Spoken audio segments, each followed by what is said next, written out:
Hey, Coach, so glad you found us on YouTube. Subscribe and like. See all my son's shoes there. That's the first thing. Second thing is go over and check out Teachhoops.com for coaches who want to get better. Let me help you put banners on your walls in your basement, win state championships in less time for less than $1 a day. 14-day free trial. You will get my personal email address. You'll get one-on-one calls, office hours. Everything you would want is there and available. So go over and check it out, and let's head off to the podcast.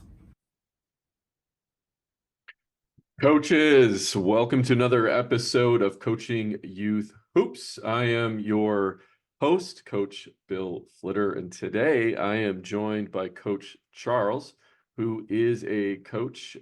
He's coaching fifth grade girls out of Iowa. And I wanted to get Coach Charles on the phone because he has a question a lot of our Facebook group members have, and other questions that I always get about running the right offense for your team. So, Charles, welcome to the podcast. Thanks for taking the time today. Thanks for having me. Absolutely. So can you give us a bit of background on the team, maybe where you're coaching, how long you've been coaching, and your general struggle? Yep. So I'm coaching a fifth grade club team, girls. We've got two teams. We're the B team, so not the best players, but still got some good players sprinkled in there. This is my third year coaching. I've coached with the same club this is my third year now. I've been the assistant coach the past 2 years, and then this year I'm the head coach of the B team. So, trying to research how to coach and kind of came upon your resources kind of through that. Basketball background, I played in high school and I still play today, just pick up games and like to watch. And so, that's kind of the background of myself. Perfect. And then tell me a bit about what your struggle is with your fifth grade girls. Just with kind of what offense to run. I came across your materials and it kind of focused a lot on the 5-out, and I really like that. Trying to teach them to read and react, and kind of do their own thing.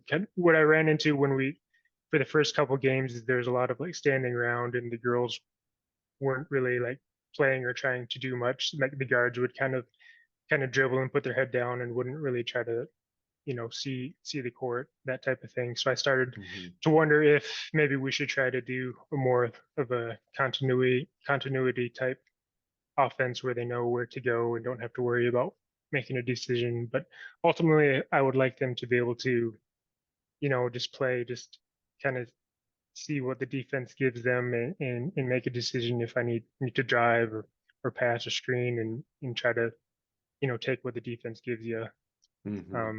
But so far, from the games that we've had, we haven't done a whole lot of scoring, not very much winning. I think, we very rarely score over 10 points, but it's getting a little bit better. But I kind of wanted to pose that question if maybe we need to try to structure our offense in a different way. Yeah, it makes sense. And what defenses are you usually running into, man or zone? Usually man. A lot of the tournaments that we do not allow zone, which I appreciate. Yeah. Since we can't really shoot much farther past 10 or 15 feet. So right. Okay. There's full court presses that are allowed, and we've only been pressed like once or twice. Yeah.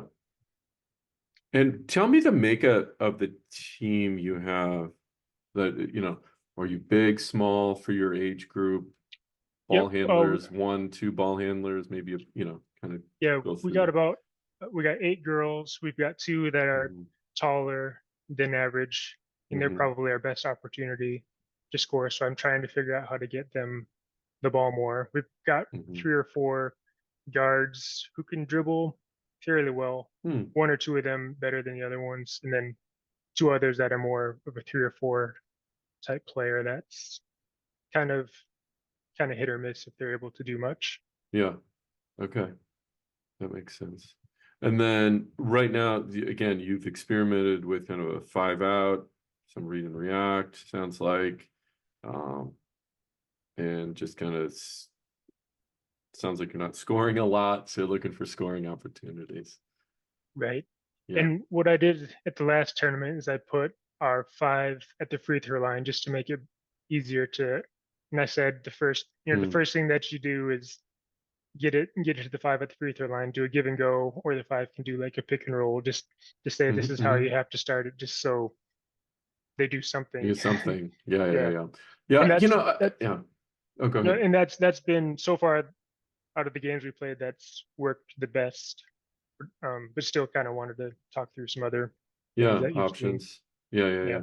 yeah. Yeah, and it's funny too, because I've coached third through high school, and I never had superstars either. So, I mean, I just had average players. And we try to get them better, of course, along the way. And I was a bit frustrated with the motion offense because there was that ball watching on the weak side, right? I was like, okay, their basketball IQ isn't enough to know what should I do, right? So they weren't taking away the defense. And then read and react got a little bit better, but then some similarities in not knowing what to do. Mhm. And what I just kind of realized, like I need something that gets everyone involved. 'Cause I want everybody to learn and grow, and right there, like you said, fifth grade girls, so they have potentially a long future in basketball. And you have a mixed bag, right? You have some girls that can dribble, some that can't, some that barely can walk up or run up and down the court, right? So you got this big group of or vast talent level. And I was thinking, well, I've tried a bunch of different things. And one conclusion I made was all the players at this level, in this talent level too, they need to know what to do. And I hate set offenses, of course, and I hate plays, right? This is Right. something for them more to remember. And how often are you practicing? We go twice per week. Once is the whole club, the 2 teams together, trying to do skill work and drills and that type of thing. And then the other is supposed to be a team practice where we can work on plays and things specific to our team. We've Yeah. had some problems this fall. We've had just conflicts for whatever reason on our team practice days. We've had less than we'd like to Yeah. get together. And how long are each practice? 1 hour. Oh, wow. So with the skills and the team practice, you got 2 hours every week? Is that, Correct. yeah, wow. Okay. Yeah, so you're limited on time as well, which Right. doesn't help things. Okay. Okay. So one of the things that I discovered, I don't know what offense or what in particular you were talking about, but I recently created the blitz motion offense or blitz attack offense because I just couldn't find the right solution for my issue that I had with this mixed bag, not a lot of practice time. The basketball IQ necessarily wasn't there right away. And when I started experimenting, it actually started with kind of I was looking at Zoom, and then I thought, Zoom action with the down screens, and I thought, well, how can we incorporate that into more of a motion continuity type of offense that keeps everybody moving on the offensive side, which then in turn keeps the defense moving. And how can I let my horses run and those that are not so comfortable, they're still in development, still be involved? So one of the things that I came up with was the blitz attack. And basically what that is your ball handler dribbles out one side, that person goes sets a down screen. So and it's a 5-out setup, and to start the offense, you put your 2 best players down in the corners, because they're going to be getting set a down screen from both sides, weak side and strong side. So what happens on the strong side then, once you set those down screen, one of your best players comes up and gets a ball handoff right away. And then what you have on the weak side is you actually just created a triple gap. You basically cleared out the weak side because that person is down setting a down screen. Okay.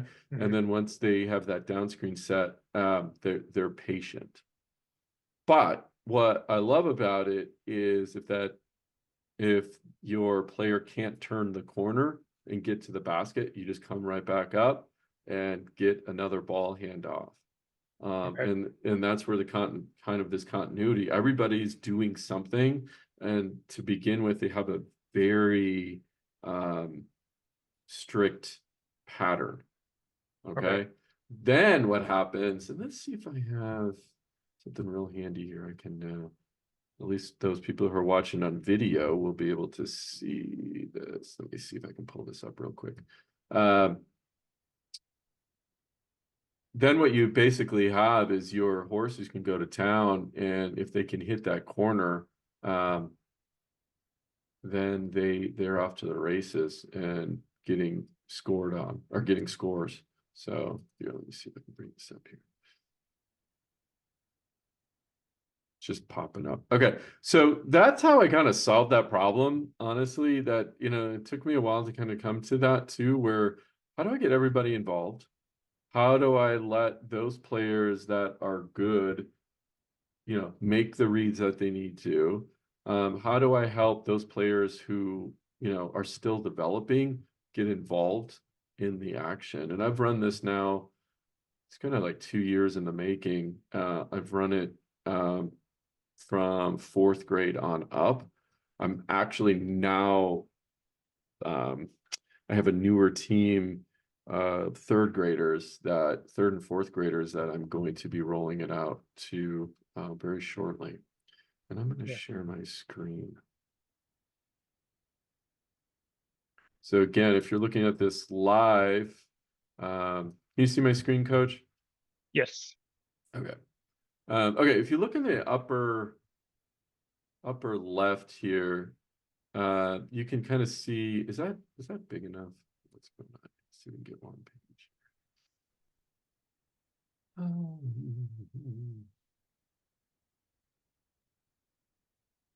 There we go. I can read it fine on my end, but yeah, sure. Okay, there we go.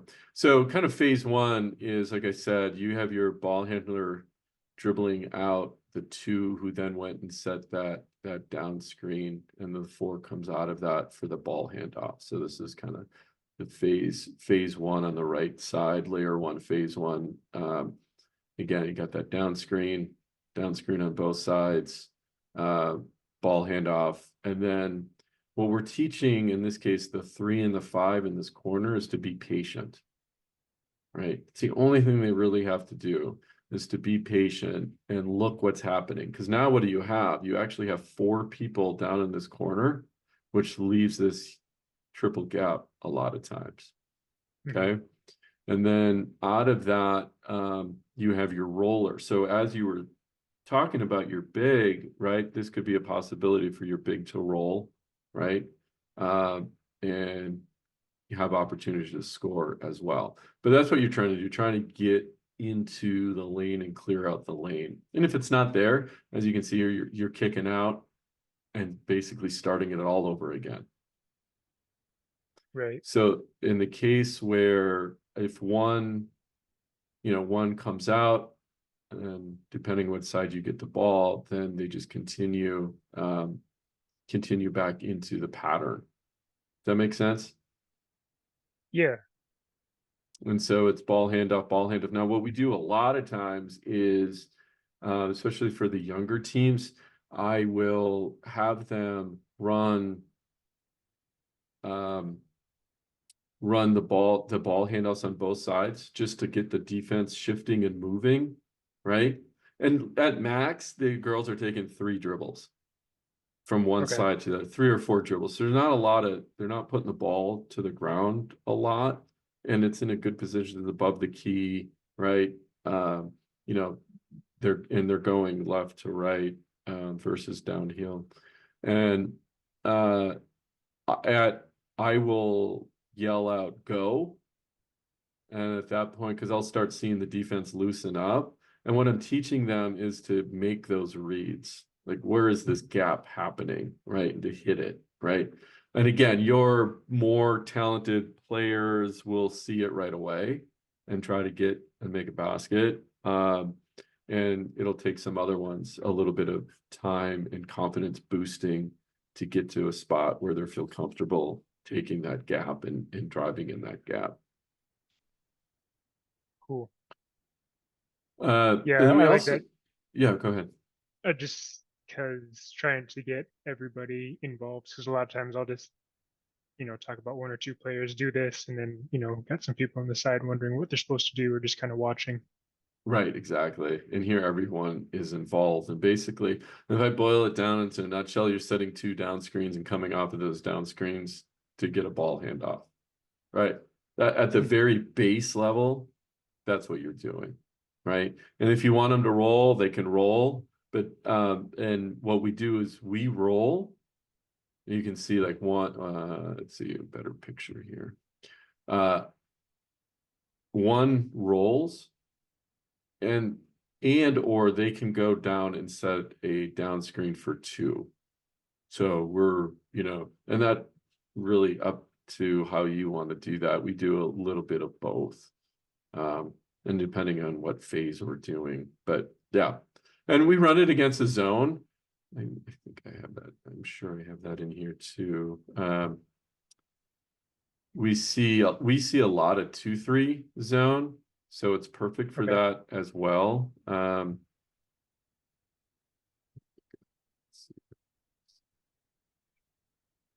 Yeah, we haven't seen a whole lot of zone yet. But if we do, it'd be nice to have something that's kind of interchangeable. Yeah, that's what I Zone liked too. about it too, is there's a lot of reads. This is what you're seeing here, but let me find the zone stuff. Okay, here we go. So let's start with the 2-3. That's the most common thing that we see. Is so in a 2-3, you got your 3 here. This is probably one step ahead though. So 2-3, right? So we go in and the 4 and the 3 set the down screen on the X4 and X5, right? And then you're still coming up off of those ball screens. Okay. Now, what typically happens is, let me see if I have this scenario spelled out for you here.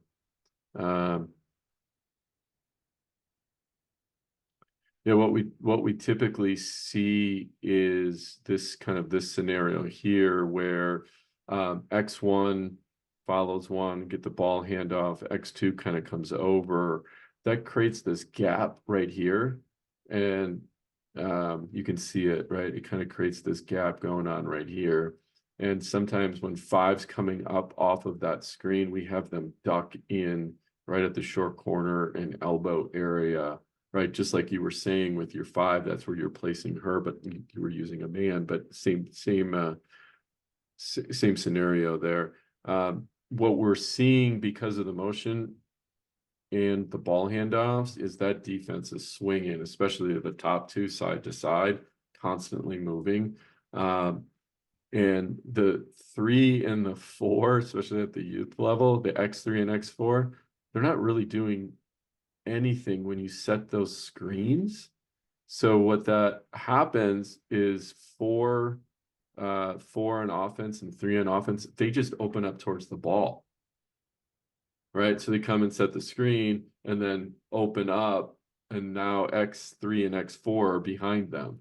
And now you have a high-low situation and, a jump shot, a lay-in, whatever. You actually have position in that particular case. So that's helped a lot.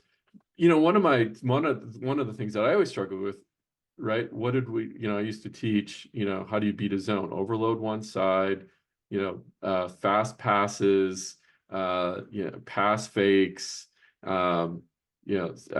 skip passes, right?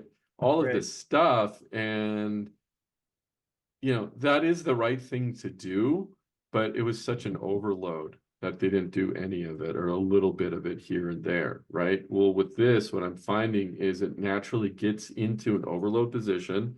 It gets the ball swung from side to side.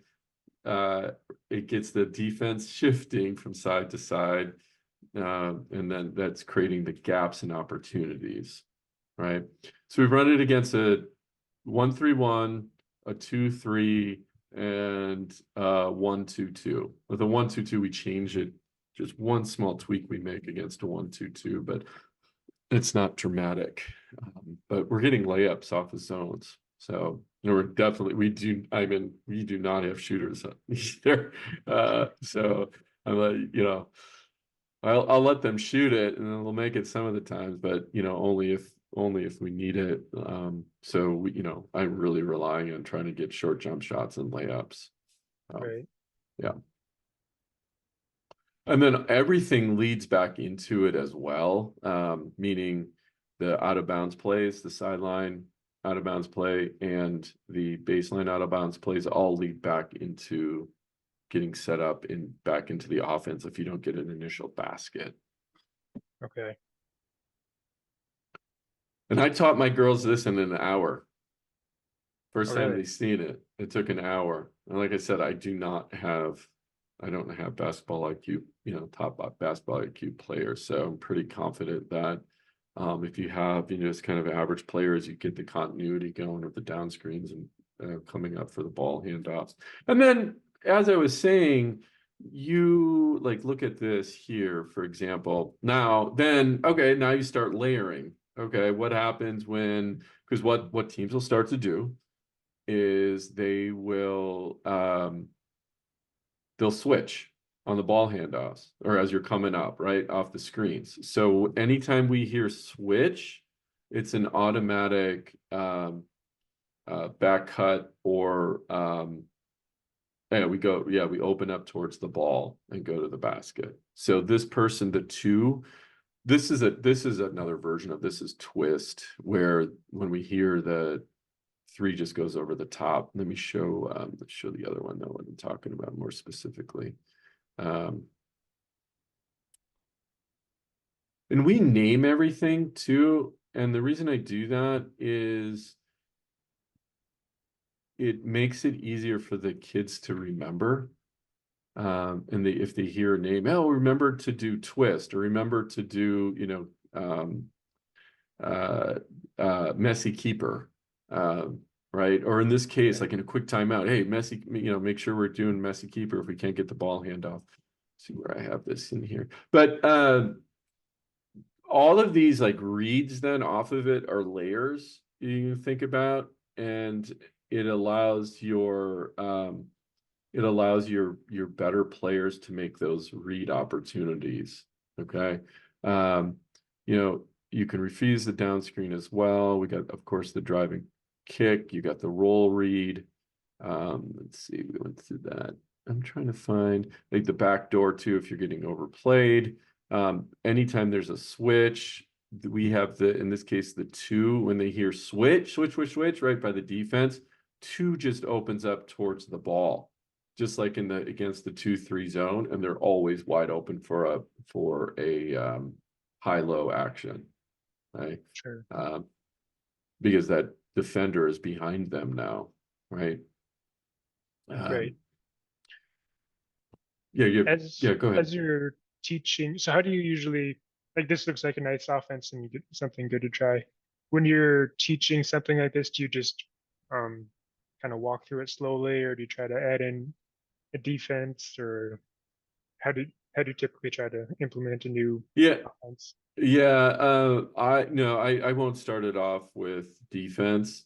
We'll just set it up I do teach it kind of, here's not everything. Well, here's the basic structure, and then we break it down, and then we add defense at that point. So for example, what I mean is we'll start on 5-on-0 and just get those down screens going, ball handoffs moving, and that, then they start to get how, the pattern.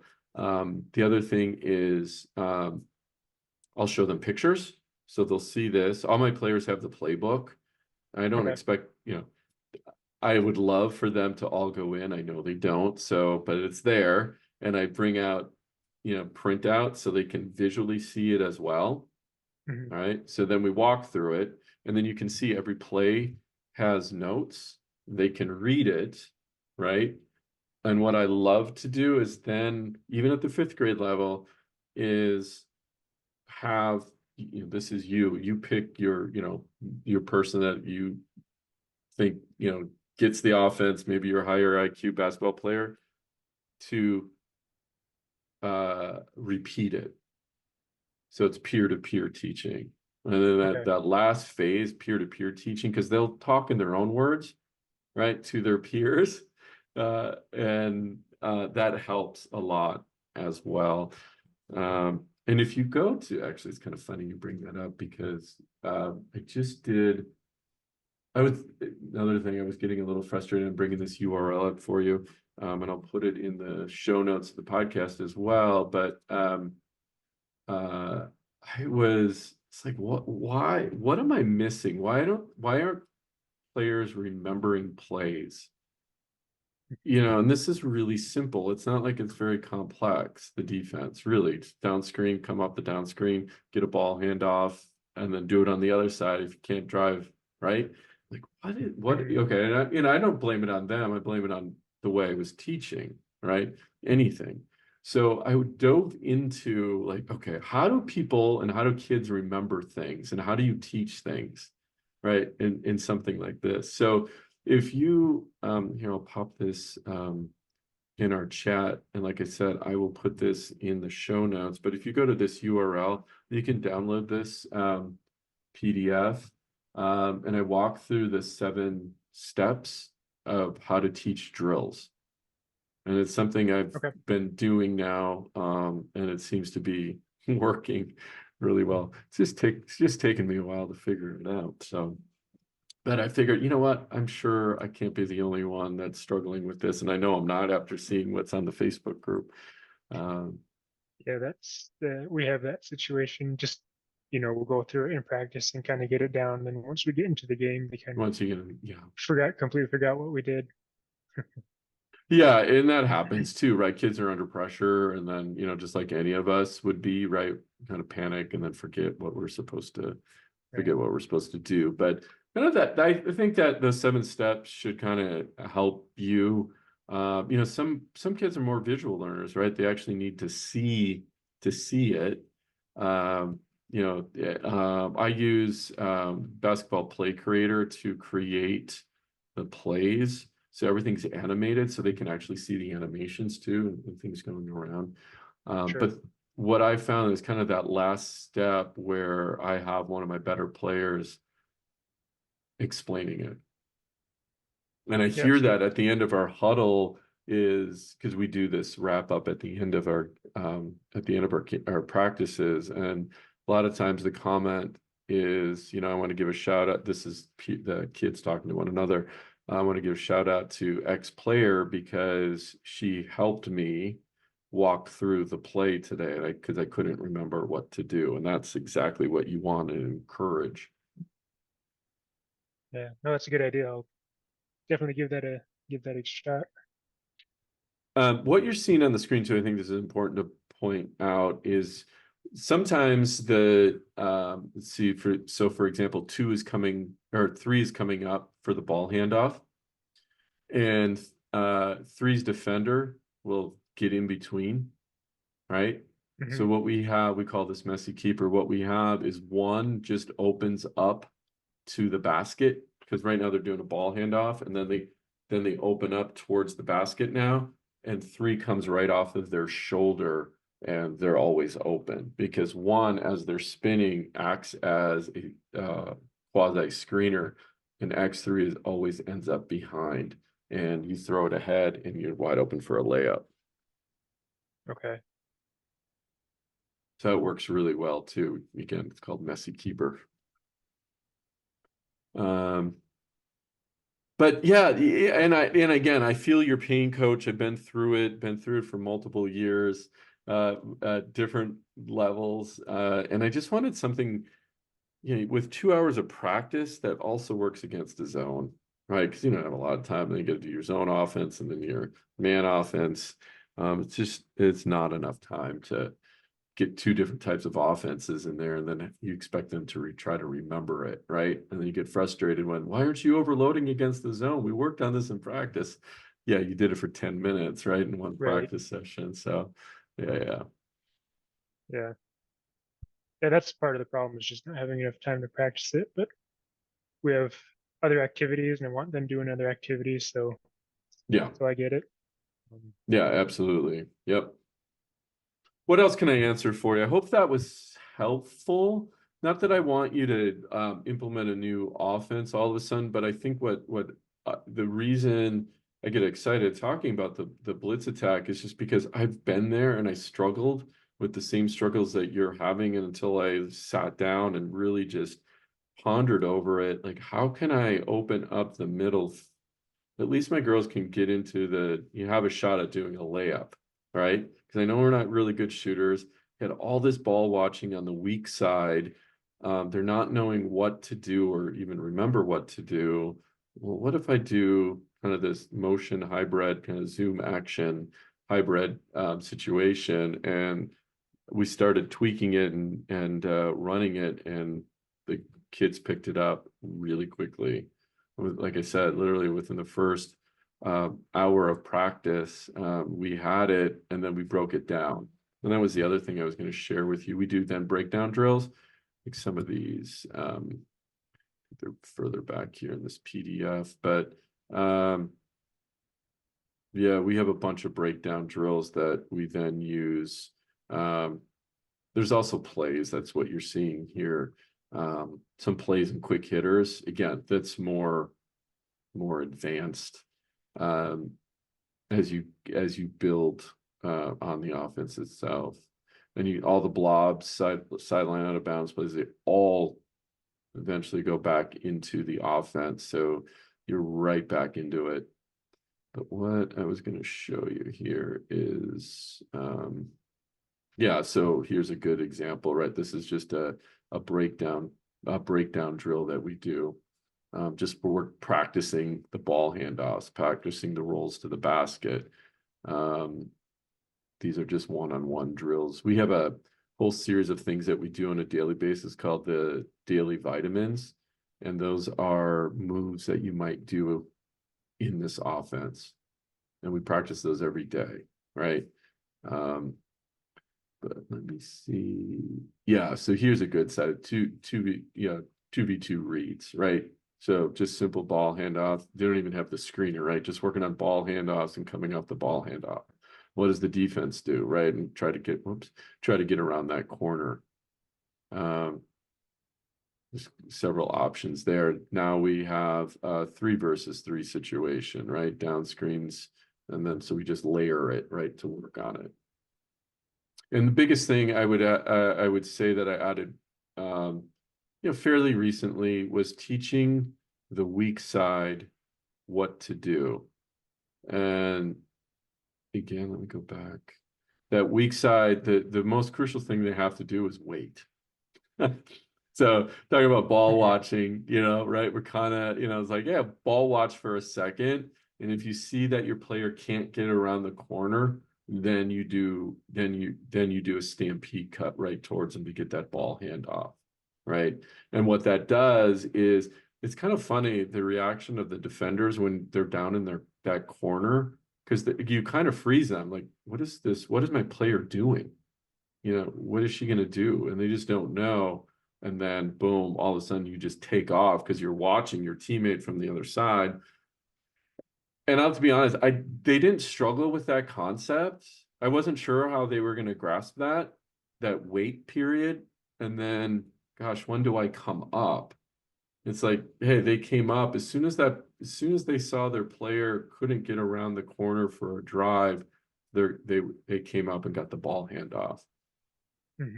So anyway, that let's see, I was going to show you, but I think you can probably visualize what I was kind of speaking in that I showed you earlier, is that patience in the corner.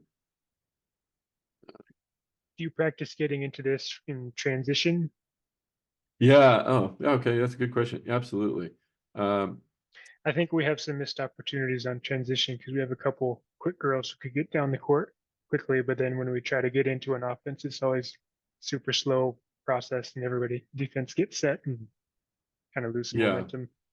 Yeah, we get right into it. So this kind of speaks to it a little bit. This is our press break. Doesn't depict it exactly. Let me see if I have a better picture for you. But yeah, it gets right into it. So we go, let me see if it's here. Oh yeah, right here. So kind of this is our fast breaker if we're getting across. So, but this is a good, I guess, illustration. So what we do is we teach our players to run wide. So 2 and 2 with the ball handler having freedom to go up the middle. Okay. First look is always, hey, can our 1 just take it all the way? If not, then what happens is the first person, in this case 2, the first person down goes to the corner. Okay, and I can actually pop that up a little bit. 2 goes right to the corner. 4 is the wing person who then goes, obviously this is running fast. So they go right into set a down screen on 2, start the ball handoffs and see what happens at that point. And of course, 5 and 3, depending on their speed, they're also getting into that down screen situation on the other side. And then we're right into that offense. You say the 5 always goes to this side and the 4 always goes to this side, or I don't. I used to do that, Mhm.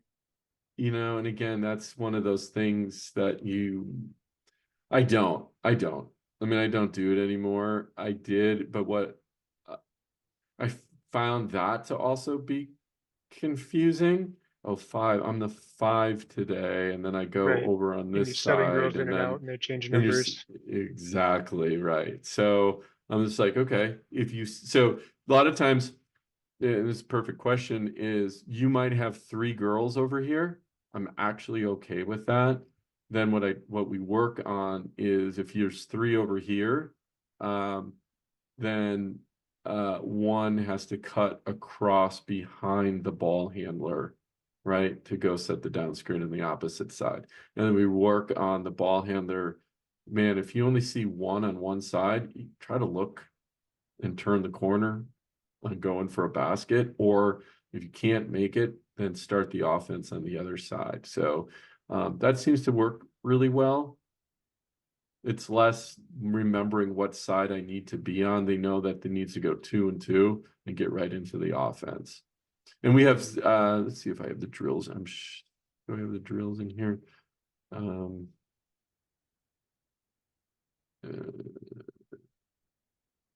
know if I have the drills in here, but I should.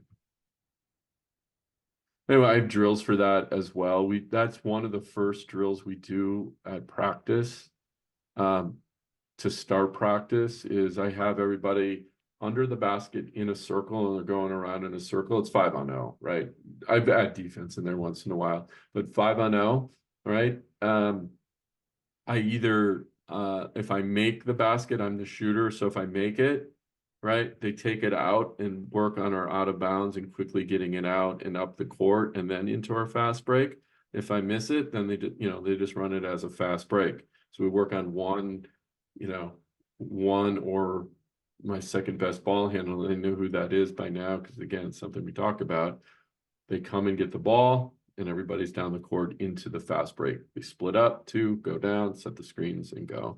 And that way, right, like the start of practice, it also just gets them running, right, Sure. and moving, and yeah, we just get right into it. So I think in this booklet, though, I think that is in there. If not, it's a really good thing I need to add. We do a 4 on 4 continuous that kind of talks to that as well. It's a really nice drill. But yeah, but anyway, that's one of the drills that we do to get right into the offense, and that's something we work on a daily basis to help them know what spots to go in. Again, I've done it with 4th and or 5th graders up, so I know that it works definitely at that age level. Does that make sense? Yeah, no, that's Yeah. good. That's definitely worth a look at. Because I think that the biggest thing is keeping it simple, right? Keeping it simple for them and having some basic, this is what I do. This is what I do in transition offense. This is what I do in the out of bounds play. They all know it's pretty interesting how the light bulb goes on when you tell them like your baseline out of bounds play connects right into your offense, and you show that visually and then demonstrate it on the court, and it's like, aha, right? You see the light bulb go on, how that Right. connects together. And that's what I love, right? I love seeing that, because then they're starting to get the conceptual, right? Conceptually understanding things, and that's what you need them to understand in a, yeah, you can see here, this is one of our, this is one we run a lot in out of bounds play. Do I have the continuity on I don't have the continuity on this one, but it goes right back into our offense. So it works pretty seamlessly together. Sure. Yeah, something we can work on is transitioning from like an out of bounds play to the offense, or transitioning into offense, and trying to make that more seamless. But at the end of the day, I always tell them, I'm like, why do we run plays, right? And, or, you know, why do we run a baseline out of bounds play? Why do we even run an offense? And it's really so I know where my other teammates are supposed to be, right? And, you know, especially for the inbounds plays, I said, if the defender falls asleep and you're right underneath the basket, do you have to run a play? I'm like, you don't have to run a play, just get the ball in and shoot it, right? I said, plays are just there, you know, they're designed so, you know, we can trick the defense, and so you know exactly where your other players are going, so you don't run into one another, right? Right. So you know, that's a level of understanding that I think is important to explain to them as well. Because sometimes they'll freeze, right? Like, where was I supposed to go? And they'll just stop and be in the way, right? Yeah, we'll get that sometimes on an out of bounds play. Maybe the girl's defender forgot where they were, so they'll just give her the ball, shoot the ball, but they're like, no, we got to run our play. Right. They're standing right in front of the basket, Yeah. right in front of the out of bounds person. No, I got to run the play. Like, Right. no, yeah. And you're yelling, she's open, hand it to her. Right? Yeah, totally. That's kids that are learning. They're learning. We Right. just have to have patience. Yep. Anything else I can answer, help with? I hopefully that was, I mean, you know, again, I think the best thing is just to come up with something that, however you teach it, just make it really simple for them to understand, and look, download that PDF that I just shared too, because I think that'll be very helpful in understanding how to teach drills, so players remember a little bit more. I'm pretty excited about doing it for my third grade team too, and coming up with even simpler diagrams for them to grasp, right? Right. You know, I didn't design these for third graders, but you know, but I will. So I think that'll be beneficial for them. So just seeing pictures, right?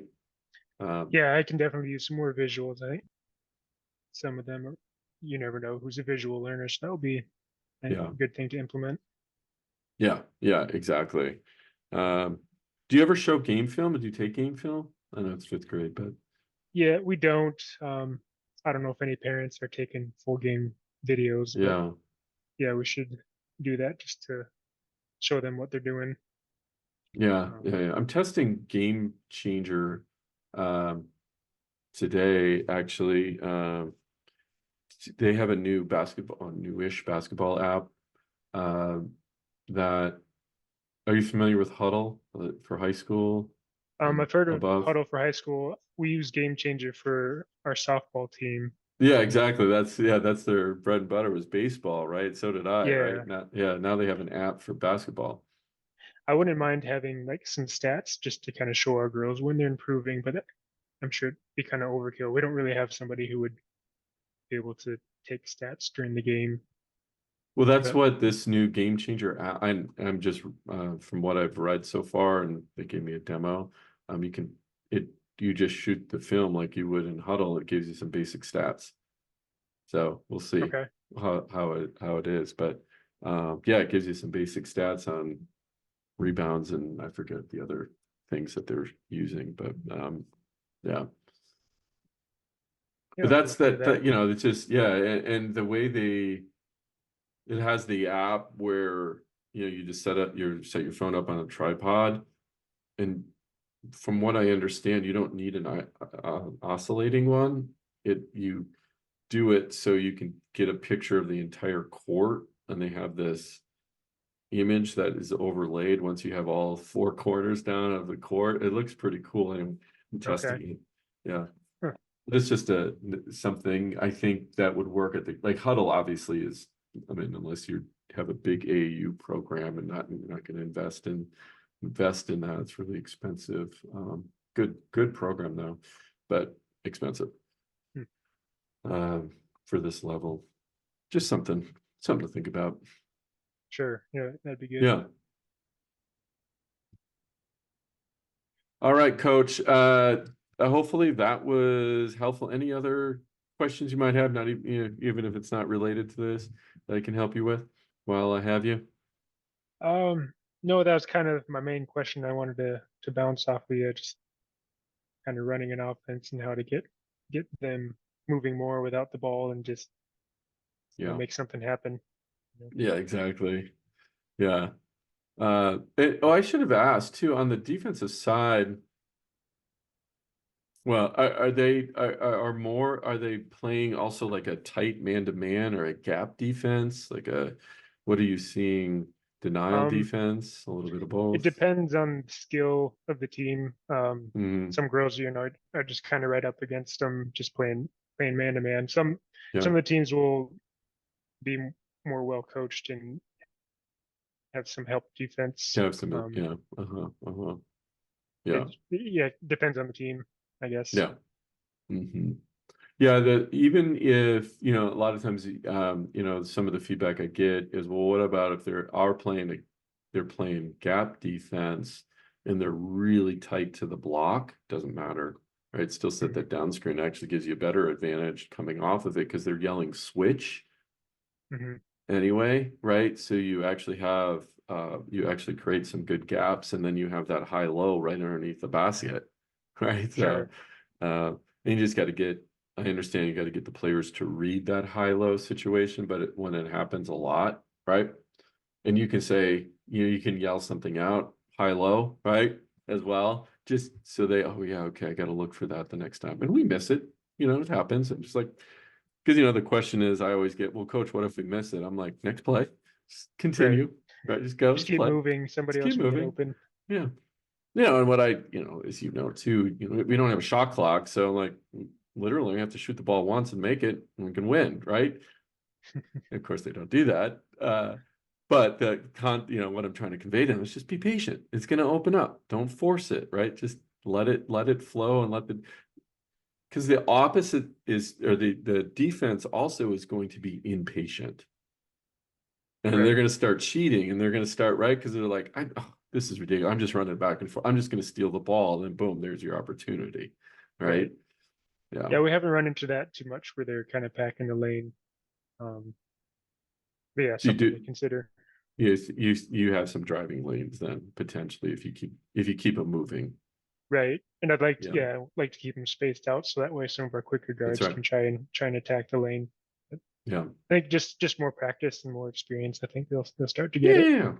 Oh, are you practicing finishing moves as well a lot? A little bit. I mean, we'll do some like layup stuff and do a move or maybe a two-footed layup, but not a whole lot. I'd like to do more of that. Yeah, Yeah, that's one of the or maybe things like that we a do a contested lot. layup. Yeah. Yeah, one thing to look at, we call them peek and pivots, that has really helped us is they're driving in the lane. Villanova does it really well. Driving in the lane, 2-footed stop, right, and then peek. Can I get a shot off? No, and then I'm doing my pivots, my up and unders, and all of that. If it's not there, then I just kick it out, and we go from there. But versus what I've saw a lot of times was forcing a shot that wasn't there, kind of this straddle stop and then twisted throw to, somebody behind you and they're passing off to their side, right? Right. We practice it every day, every practice. I mean, there's two-footed stop. We call them peak and pivots, like I said. So Right. just start incorporating that in there, because no matter what you do, right, no matter what offense you do, you're going to need finishing moves. If it's floaters, if it's a peak and pivot, if it's some sort of, I teach my players not to stop their dribble. They all want to go to the corner, right? Because there's open space there, and then they're like, Right. oh shoot, what do I do? It's like, then they pick up the ball and then, right? Well, I Yeah. teach them not to stop, right? And just come out the other side if it's there, or up the lane, kind of the Nash moves. So it's something else and just practice those moves. That's sort of one of the things that I found too. It's like, no matter what offense I come up with, they still got to be able to finish.